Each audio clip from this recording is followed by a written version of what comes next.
네, 여러분 반갑습니다. 예, 오늘은요, 향교 이야기를 좀 할까요? 향교. 저번 주, 그러니까 12월 23일 금요일, 저번 주 금요일 날, 엊그제, 오늘은 부산에 있는 동네 향교를 방문을 했습니다. 향교 그러면은, 쉽게 생각하시면 됩니다. 조선시대에 지방에 있는 공립학교. 이렇게 생각하시면 되겠죠. 서원이 있고 향교가 있으면은 서원은 지방 사립학교, 향교는 공립학교. 이렇게 보시면 되고, 기능은 두 가지 기능이 있습니다. 하나는 제사의 기능이 있고요. 그 다음에 강학 기능이 있습니다. 제사들을 기르는 강학. 또 하나는 제사. 그러면 누구 제사를 지내냐? 모든 향교는 공자를 모셔놨습니다. 공자님을 모셔놨기 때문에 공자에 대한 제사를 지내는 기능 하나, 그 다음에 교육을 하는 강학 기능이 하나, 이렇게 있고요. 서원은 공자를 안 모십니다. 서원은 그 서원에 강학했던 서성, 내지는 서원 창립자, 이런 분들을 모셔놓은 게 서원이고, 즉 사립학교다 보니 그렇게 모시고, 강학 기능은 똑같습니다. 자, 그래서 이 동네 향교의 제사에 참여하러 간 게 아니고요. 이번에는 제가 앞에 프랭카드를 붙여놨는데 알성고유례를 하러 갔습니다. 알성고유례. 알성이란 말은요, 뵐 알자입니다. 뵙는다. 우리 아련한다 할 적에 알자입니다. 아련. 그게 성인은 공자님 되겠죠. 성인을 아련하러 간다 이런 뜻이거든요. 그게 알성이 되겠습니다. 고유례란 말은 고는 고한다는 뜻이고 유는 이유, 까닭, 즉 성인을 공자를 뵈러 오는 이유, 거기에 대한 예를 올리는 그 의식을 알성고유례라 그럽니다. 그래서 알성고유례를 하러 갔습니다. 우리는. 자, 여기에서 고유례 행사에 이제 여러 가지 집행 행사가 있는데 그냥 맨손으로 가기 뭐해서 향축대라든지 또 제 성의 표시로 또 사학병진이라는 공자의 학문관이 담긴 사학병진이라는 족자도 하나 만들어서 선물로 가져갔습니다.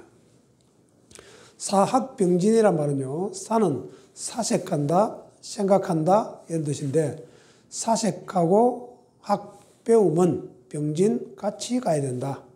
마치 이론과 실기가 같이 가야 되듯이 우리 배울 적에 공부를 하는 배움은 배우는 것을 자길로 만들어서 사색하는 그런 게 병행돼야 된다 하는 공자의 학문관을 이야기하고 있습니다.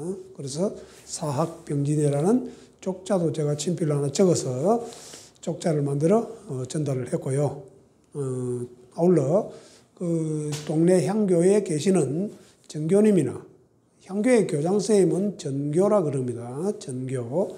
그 전교님이야 각 맡아서 일을 오시는 그 장이 집사님들도 많은 협조와 도움을 주셔서 아주 이번 알성고유례가 아주 성황리에 이렇게 마쳤습니다. 그리고 우리 여기서 간 인원도 추위에도 불구하고 엊그제 상당히 추웠습니다. 그런 추위에도 불구하고 많은 인원들이 참여해서 많은 인원들이 참여해서 대단히 감사의 말씀을 드립니다.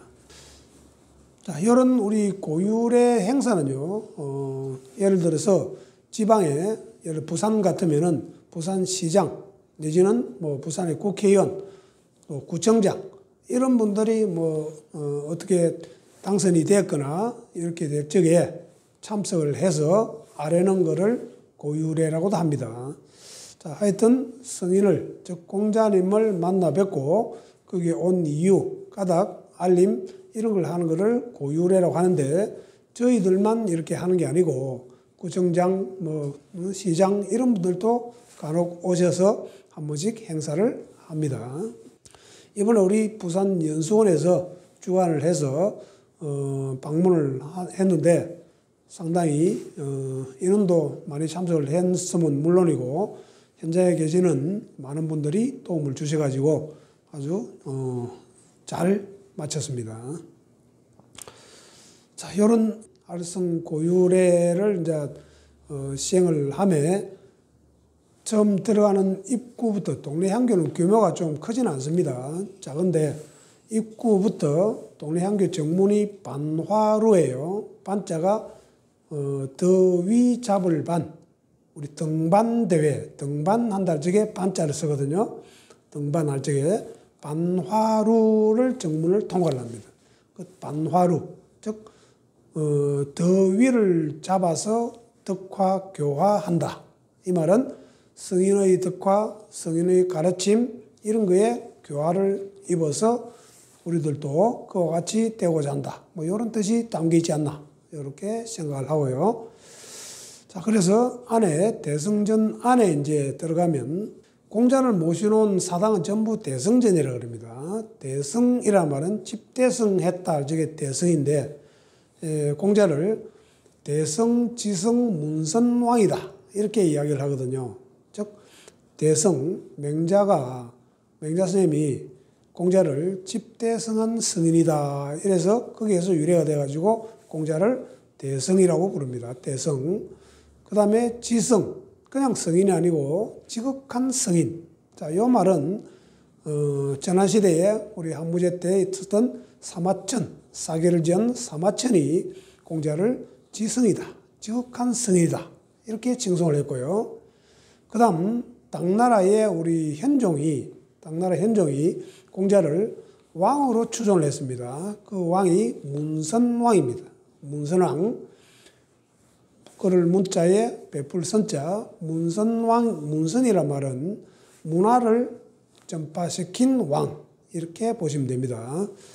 자, 그래서 고대 성인들이 이렇게 했던 그 문화를 계속 이어서 개성 발전시킨 왕이다 해서 문선왕으로 추존을 했습니다. 종합하자면은 대성, 지성, 문선왕 이 말은 맹자가 대성, 집대성한 성이다 이렇게 하셨고 사마천은 지극한 성인 지성이라고 하셨고 당나라 현종이 문선왕, 왕으로 추존을 했다. 이렇게 정리를 하면 되겠고요. 그래서 공자를 모셔놓은 사당을 대성전이라고도 하고 문묘라고도 합니다. 문묘, 즉 문묘란 말은 문선왕의 묘, 문선왕의 사당 이 말이거든요. 그래서 석전대제, 공자 제사를 지내는 것을 석전대제라는데 문선왕, 왕이기 때문에 성인이나 왕한테는 우리 제사를 4번 지냅니다. 4배를 합니다. 자, 그런 이 얘기도 좀 아울러서 곁들이고 그다음 향교 입구나 주변에 보면 은행나무가 많습니다. 은행나무. 원래 우리 유학을 상징하는 대표적인 나무는 해화나무거든요. 해화나무. 해화나무 괴자 써가지고 나무 목자에 귀신기자 해화나무라고 하는데 공자의 행단강학, 즉 행단에서 가르침을 베풀었던 은행나무의 밑에 제단을 차리고 강단을 차리고 교육했던 그거를 기리고 알리기 위해서 은행나무를 많이 심는다. 이렇게 생각하셔도 되고요. 그래서 이제 대성전 안에 이제 들어가시면은 여러 위패를 모셔놨습니다. 제일 중심에 가운데 대성, 지성, 문선왕 하는 공자님의 위패가 있고요.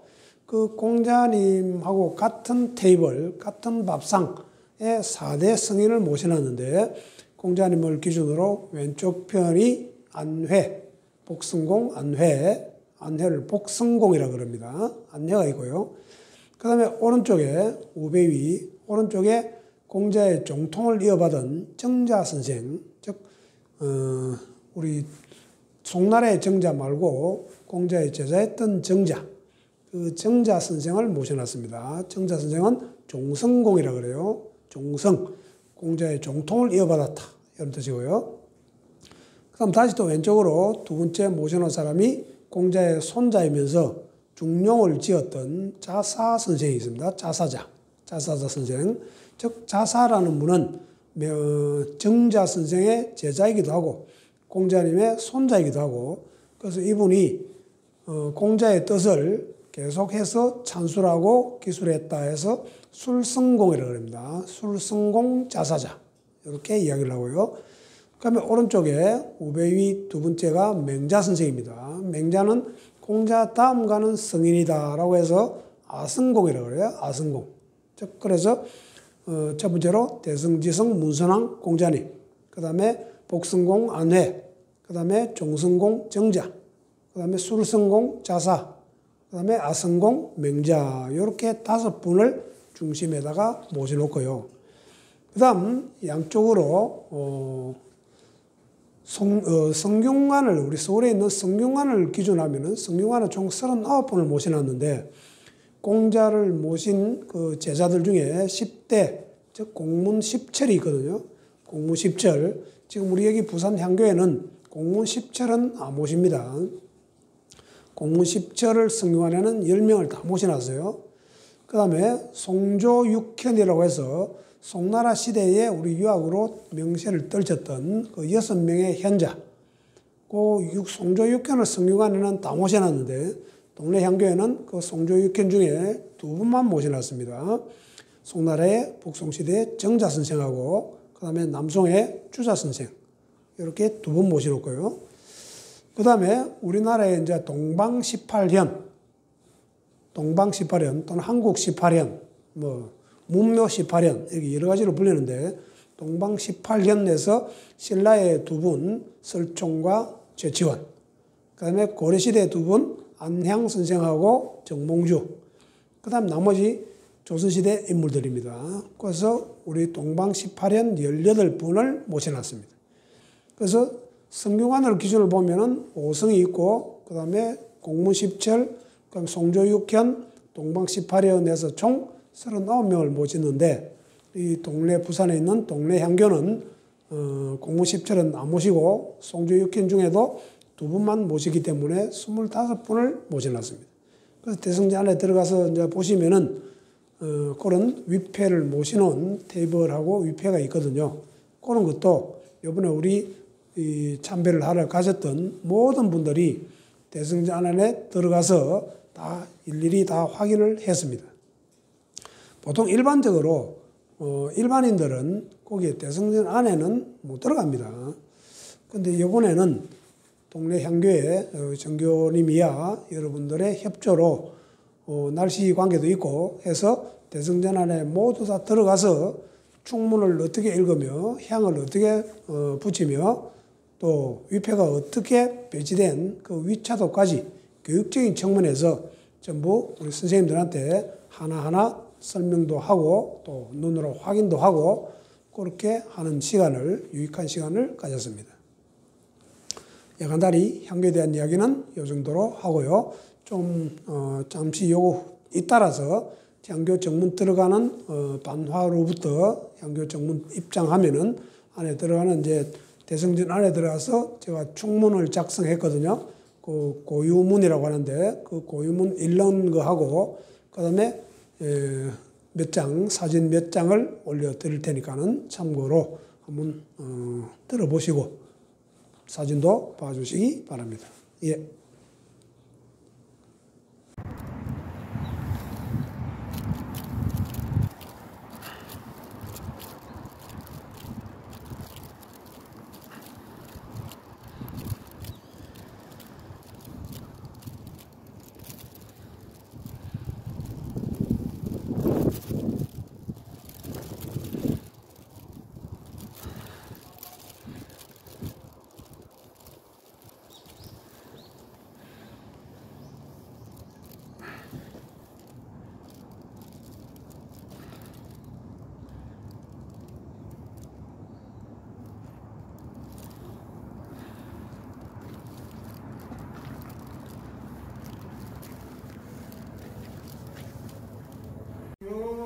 세차 공기 2573년 12월 23일 한국한문교사 부산연수원의 유학학사원회 참가자 입동은 부산 동네 향교 대성전의 활성례를 동행하게 되어 무한한 영광으로 생각하며 이에 공문을 올립니다. 공부자이시여 욱욱 공성이로다. 찬란한 문화를 남겨주셨으며 시뷰 오이 지후하게 31이 바시고 42 부록 52 지천명 62 이순 72 종심 소욕 불유부 하셨으니 마음은 체여 욕은 용이시며 체는 도요 용은 의로다. 성은 유리 되시고 몸은 독도가 되어 2500년이 지난 지금까지도 만세 사표로 평하고 있습니다. 제자 자공이 한 말에 중리는 이를과 같은 분이요 만인 공장 같은 분이시며 사람이 생겨난 이래로부터 공자 같은 분은 계시지 않았다 라고 하셨으며 안연히 한 말에 우러러 보면 볼수록 더욱 높고 뚫으면 뚫을수록 더욱 견고하도다. 바라보면 앞에 있는 듯 하더니 오련히 뒤에 있도다. 순순히 나를 잘 이끄시어 문으로 나를 지식을 넓혀주시고 예로 나의 행동을 잡아주셨도다. 아성 맹자께서는 말하기를 청렴한 승인 백이와 성각자임을 자임한 이윤을 비교하시면서 벼슬 할 만하면 벼슬하고 그만둘 만하면 그만두며 오래 머물만 하면 머물고 빨리 떠날 만하면 떠나시면 공자이시니 나는 공자를 배우고 싶다. 그리고 부자는 지나간 승인들의 업적을 집대성하신 분, 검성옥진하신 분, 시조리 종조리 하신 분, 지혜로운 일과 승인의 일까지 온전하지 않음이 없는 분이시다. 고 하셨다. 부자께서는 요술을 도종으로 삼으시고 그 도를 근본으로 삼아 전술하시고 문왕과 무왕의 뜻을 가까이 현장하셨으며 위로는 천시의 운행을 본받고 아래로는 지리를 따랐으니 모두가 다 내외를 겸하시고 본말을 다 갖추셨나이다. 부자께서는 신종지승이라 시설을 상정하시고 예악을 상계하셨으며 춘추를 편수하시고 주역을 참술하시네 21세기를 살고 있는 지금도 우리가 부자의 가르침에 젖어 배우고 있지만 부자 앞에서는 초락이 거져서 온돌파를 보냈나이다. 그러나 오늘을 계기로 부자의 가르침을 다시 한번 되새겨보며 이리 예지의 정신을 근본으로 삼아 공고지신하여 지식 소양의 확대와 다른 인성 함량은 물론 배운 것을 실천하는 수행과 함께 지적 정서적 특성을 고루 갖춘 창조적 인재로서 새로운 21세기를 주도하는 유학이 되고자 이에 고유문을 올립니다. 고유인 한국한문교사 부산여수원장 박차은 건배